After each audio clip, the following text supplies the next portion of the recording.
बहुत बहुत स्वागत है आपका फ्री स्टडी चैनल पर। और आज की इस वीडियो में हम लेकर के आए हैं BA programme fourth semester second year fourth semester वाले बच्चों के लिए जो पॉलिटिकल डिसिप्लिन का सब्जेक्ट जो पढ़ रहे हैं, जिसमें आपका यूनिट 1 है जिसका नाम है आदर्शवाद बनाम यथार्थवाद। बनाम का मतलब जैसे कि हमने पढ़ रखा है इससे पिछली वीडियो में, ये पार्ट सेकंड है इसके ऊपर। इससे पहले ऑलरेडी पार्ट 1 बना रखा है। अगर आपने वो नहीं देखा है तो आप जाकर के देख सकते हो, ताकि आपको समझने में इस चैप्टर को बहुत ज़्यादा आसानी हो, क्योंकि ये चैप्टर बहुत ज़्यादा इंपॉर्टेंट है एग्जाम के पॉइंट ऑफ व्यू से। तो ये जो चैप्टर का नाम है वो है आदर्शवाद बनाम यथार्थवाद। बनाम का मतलब होता है वर्सेस, जैसे इंडिया वर्सेस पाकिस्तान, ठीक है, बांग्लादेश वर्सेस इंडिया, ऐसा कुछ सुना होगा, अमेरिका वर्सेस रूस, इस टाइप से, ठीक। तो वर्सेस का मतलब ही होता है मतलब बनाम का मतलब होता है एक टाइप से वर्सेस, दो लोगों के बीच में युद्ध, एक तरीके से एक दूसरे के बिल्कुल अगेंस्ट हो जाना, क्या हो जाता है, वर्सेस, ठीक। तो इसमें हम देखेंगे, इस चैप्टर में हमें बेसिकली दो ऐसी विचारधाराओं के बारे में पढ़ना है जिनके बीच में हमेशा टकराव चलता रहा है, जिनके बीच में हमेशा क्या चलता रहा है, टकराव। तो इसमें हम वही पढ़ेंगे यथार्थवाद और आदर्शवाद के बीच के, जिसमें हमें सबसे पहले पढ़ना है अंतर्राष्ट्रीय संबंध, जो कि हमने पार्ट 1 में बहुत अच्छे से समझा। पार्ट 1 में हमने देखा ना कि अंतर्राष्ट्रीय संबंध क्या होते हैं, कैसे अंतर्राष्ट्रीय स्तर पर दो देश मिलते हैं, मिलने के बाद कैसे उन दो देशों की विचार आपस में मिलते हैं, समझ रहे हो। तो यथार्थवाद और आदर्शवाद का उदय कैसे हुआ ये भी हमने देखा कि 17वीं और 16वीं शताब्दी में कैसे कैसे ये उभर करके आए, पार्ट 1 में। अब हम जो पढ़ेंगे वो पढ़ेंगे यथार्थवाद को कितने वर्गों में बांटा गया है। ये जो है 3 वर्ग पढ़ेंगे हम बेसिकली। एक है शास्त्रीय यथार्थवाद, दूसरा है संरचनात्मक यथार्थवाद और तीसरा है नव शास्त्रीय यथार्थवाद, यानी कि जो नए युग में उदय होकर के आया, ठीक है ना, 20वीं सदी में। जो 20वीं सदी में यथार्थवाद की विचारधारा थी वो नवशास्त्रीय के नाम से जानी गई। तो मतलब सिर्फ और सिर्फ ये विचारधारा चल रही है जो राजनीतिक स्तर पर और अब अंतर्राष्ट्रीय स्तर पर भी देखी जाती है। फिर इतना पढ़ने के बाद सेकंड पार्ट में हम सबसे पहले यही पढ़ेंगे और उसके बाद हम ये भी देखेंगे कि आदर्शवाद का जो है उदय कैसे हुआ, ये भी हम पढ़ेंगे। तो चलो फटाफट समझते हैं यथार्थवाद को। देखो यथार्थवाद क्या था। यथार्थवाद मैंने काफ़ी बार बताया है, फिर जो फ्री स्टडी के पुराने बच्चे हैं उनको अच्छे से पता होगा कि वाद का मतलब होता है विचारधारा। जिस भी शब्द के पीछे वाद लग जाए मतलब समझ लो वहाँ पे एक विचार की बात चल रही है, समझ रहे हो, बातों की बात चल रही है, विचारधारा। तो यथार्थवाद जो एक विचारधारा है जो कि अंतर्राष्ट्रीय संबंध में बहुत ही बड़ा एक सिद्धांत है।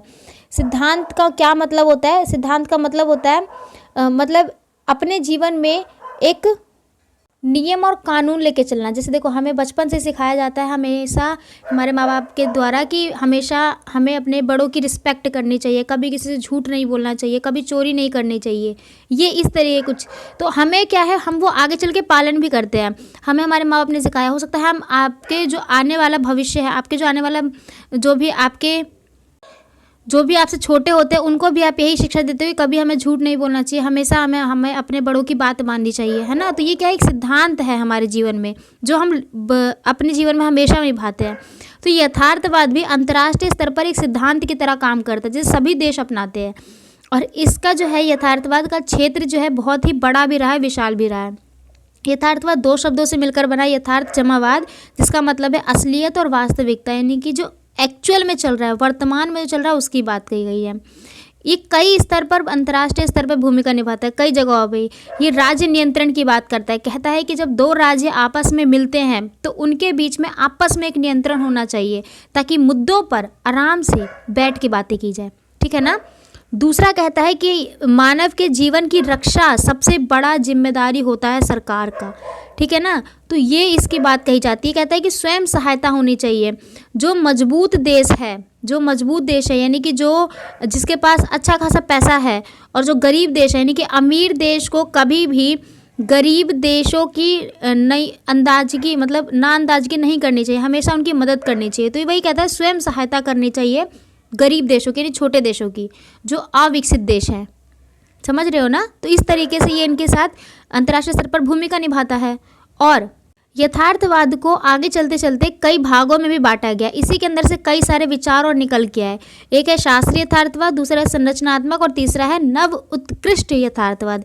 तो सबसे पहले हम समझेंगे शास्त्रीय यथार्थवाद को। ये होता क्या है? देखो, जो शास्त्रीय यथार्थवाद है, इस विचारधारा के लोग क्या कहते हैं? इस विचारधारा के लोग कहते हैं शास्त्रीय यथार्थवाद अंतर राज्य संघर्ष है और राज्य के व्यवहार के बारे में ये वर्णन कहते हैं, यानी कि दो राज्यों के बीच में क्या वाद चल रही है उसके ऊपर बात करते हैं। ये कहते हैं कि जो मानव की प्रकृति है ना, उस पर हमें बहुत ज़्यादा जोर देना चाहिए और उनके आधार पर हमें बातें करनी चाहिए। शास्त्रीय जो यथार्थवाद है उसका सिद्धांत क्या है, किस पर आधारित है? मानव प्रकृति के बारे में बताता है और ये विनाशवादी दृष्टिकोण को अपनाता है। विनाशवादी दृष्टिकोण क्या होता है? अगर कोई सरकार अपने नागरिकों के विरुद्ध चल रही है, यानी कि वो निराश कर रही है, समझ रहे हो, इस तरीके से। और ये तर्क देता है कि स्वाभाविक रूप से जो है हमें राज्य के प्रति परोपकारी नहीं बनना चाहिए। उसके बाद ये कहता है, इसका अगला भाग संरचनात्मक यथार्थवाद। वहीं दूसरी तरफ इसी में से एक निकला हुआ एक समूह और है, मतलब यथार्थवाद के अंदर कई सारे लोग हैं, उसी में से कुछ लोग कहते हैं, जिसे संरचनात्मक यथार्थवाद का नाम दिया गया, कुछ कहते हैं कि अंतर्राष्ट्रीय संबंधों का ये जो सिद्धांत है ये दिखाता है कि शक्ति अंतर्राष्ट्रीय संबंध में बहुत ज़्यादा महत्वपूर्ण है, बहुत ज़्यादा। इसी कथन में एक इतिहासकार या फिर राजनीतिक है, वो कहते हैं क्या, जिनका नाम है केनेथ वोल्टाज। ये इन्होंने अपनी किताब लिखी थी 1979 में, जिसका नाम था थ्योरी ऑफ इंटरनेशनल पॉलिटिक्स। क्या नाम था? Theory of international politics. इसमें उन्होंने लिखा है कि संरचनात्मक यथार्थवाद जो है वो दो गुटों में भी बटा गया, एक है आक्रामक और एक है रक्षात्मक। ये इंपॉर्टेंट है, ये आ सकता है पेपर में, तो ये टॉपिक को थोड़ा सा ध्यान से समझने की कोशिश करना कि कहना क्या चाहता है। कुछ भी नहीं है, यथार्थवाद को तीन भागों में बांटा गया। एक है शास्त्रीय, जो कहता है कि जो मतलब ये बात पर ज़्यादा ध्यान देता है कि जो हमारा सिद्धांत है वो मानव प्रकृति पर है, यानी कि मानव के ऊपर ज़्यादा विचार होना चाहिए, उसी को केंद्र में रख करके हमें कोई भी निर्णय लेने चाहिए। कौन कहता है? ये शास्त्रीय। दूसरी तरफ उसी में से कुछ लोग हैं जो ये कहते हैं कि हमें संरचनात्मक यथार्थवादी बनना चाहिए, यानी कि संरचना के हिसाब से चलना चाहिए। वो ये कहता है कि जो शक्ति है वो अंतर्राष्ट्रीय स्तर पर बहुत ज़्यादा मायने रखती है। शक्ति यानी कि ये देश को मजबूत करने की बात कर रहा है। और इसी कथन में जो है मतलब इसका जो हमें साक्ष्य मिला है वो मिला है थ्योरी ऑफ इंटरनेशनल पॉलिटिक्स से, ठीक है, जो लिखी गई है 1979 में केनेथ वोल्टाज के द्वारा। तो ये यहाँ पर इम्पॉर्टेंट है और उसको दो भागों में भी आगे बांटा गया, एक है आक्रामक और एक है रक्षात्मक यथार्थवाद। फिर उन्हीं में से कुछ लोग और हैं जिन्हें नव उत्कृष्ट यथार्थवाद का नाम दिया गया। इनका क्या कहना है? इनकी जो शब्द है वो पहली बार 1998 में वाल्ट पॉलिटिक्स रिव्यू आर्टिकल में जीदेओन ह्यूज के द्वारा लिखा गया था 1998 में, ठीक, जिसमें से इन्होंने शास्त्रीय यथार्थवाद और नव यथार्थवाद को आपस में जोड़ दिया। ये जो विशेष रूप था यही रक्षात्मक यथार्थवाद के संयोजन का भी सिद्धांत था। समझ रहे हो, जो ऊपर का जो संयोजन था उन्हीं को मिला करके इन्होंने नव उत्कृष्ट यथार्थवाद बना दिया है। नव उत्कृष्ट जो यथार्थवाद है वो यह मानता है कि अंतर्राष्ट्रीय प्रणाली में एक राज्य की क्रियाओं को आपस में परिस्थिति के रूप में काम करना चाहिए, कि आपस में मिलजुल के काम करना चाहिए। मतलब ये कहना चाहता है कि अगर इंटरनेशनल लेवल पर मान लो कोई संगठन है, उसमें अगर कई सारे देश जुड़े हैं, तो उन सभी देशों को आपस के बड़े मतलब भले और बुरे के बारे में सोचना चाहिए। अगर उसमें से कोई एक देश है जिसकी सैनिक शक्ति बहुत अच्छी है, तो उसे अपने छोटे देशों को नाराज़ नहीं करना चाहिए, ज़रूरत पड़ने पर उनकी मदद भी करनी चाहिए। जैसे अमेरिका वगैरह हो गए, अमेरिका की सैनिक शक्ति देखो कितनी मजबूत है। समय पर अगर अमेरिका और एग्जाम्पल के लिए भारत किसी भी संगठन में है, अगर कल भारत का किसी दूसरे देश के साथ युद्ध होता है तो अमेरिका को भी अपना साथ देना चाहिए भारत पे, यानी अमेरिका को भारत का साथ देना चाहिए, ऐसी बात कहता है। जो ये कहता है कि शक्ति प्रदर्शन नहीं होना चाहिए, दो राज्यों के बीच शक्ति प्रदर्शन नहीं होना चाहिए, उनकी क्षमताओं का विवरण होना चाहिए। संघात्मक चर वाले बात की गई है, निचले स्तर पर भी बात की गई है, यानी कि बड़े देशों को छोटे देशों के साथ मिल करके उनके विकास में हाथ लगाना चाहिए, समय समय पर मदद देनी चाहिए, ऐसी बात कहता है ये नवोत्कृष्ट यथार्थवाद।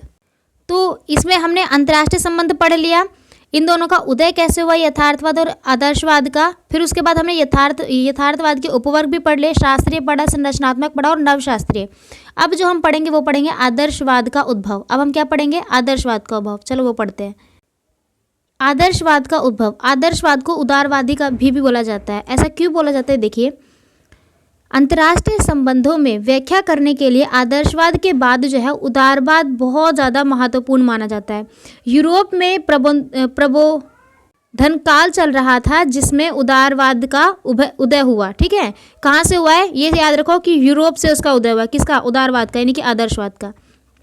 ठीक, जहाँ एक और उदारवादी मानव स्वभाव की बात करते हैं, जहाँ एक और यथार्थवाद, सही बात है, यथार्थवाद कहता है कि राज्य को मानव प्रकृति का पालन करना चाहिए।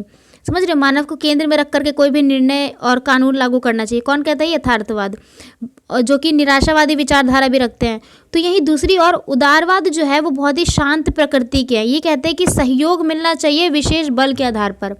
मानव स्वभाव के बारे में ये ज़्यादा जो है फोर्स करते हैं। देखो, दोनों ही विचारधारा मानव को लेकर के तो कह रही है, लेकिन एक यथार्थवाद कह रही है कि ये जो है एक तरीके से मानव प्रकृति की होनी चाहिए, मानव प्रकृति की।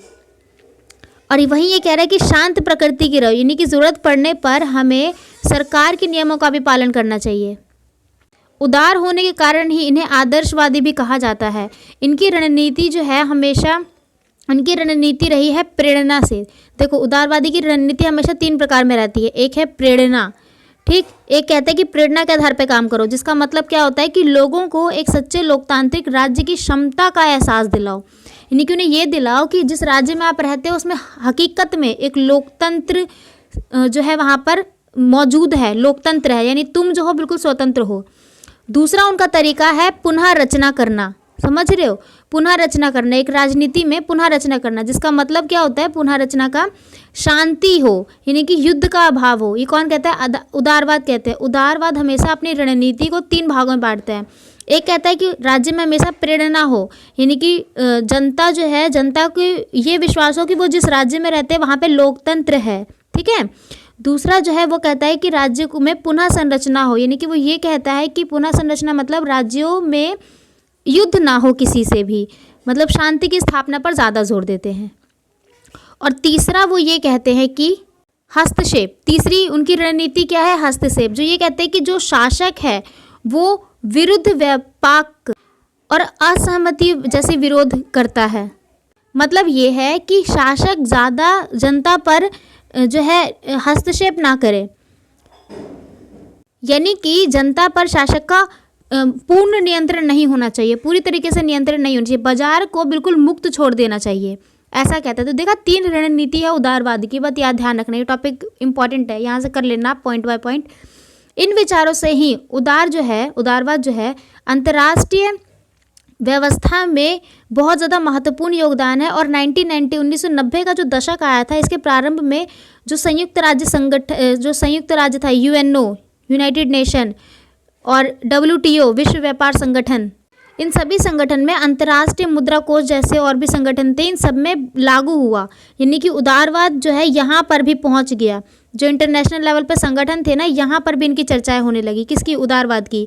उदारवाद ज़्यादा प्रचलित हुआ यथार्थवाद के कंपैरिजन, क्योंकि उसी के बाद आया था। एक तरीके से कह दो उसी का ये बदला हुआ रूप है, किसका, यथार्थवाद का।